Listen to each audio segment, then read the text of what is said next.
Ya, bismillahirrahmanirrahim. Inilah prosesi penurunan jaring di sore hari ini. Dalam satu malam penurunan jaring ada 3 kali tahap.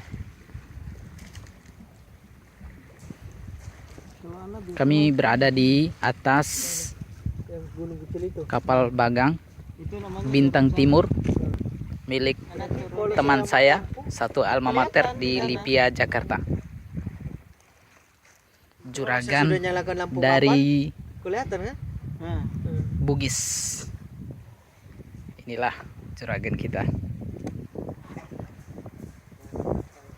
Selamat datang di atas kapal pinisi Bintang Timur. Sekarang kita sedang proses penurunan jaring untuk menangkap ikan. Untuk menjaga stamina para ABK dan kapten kapal, saya selalu memberi susu kuda 88.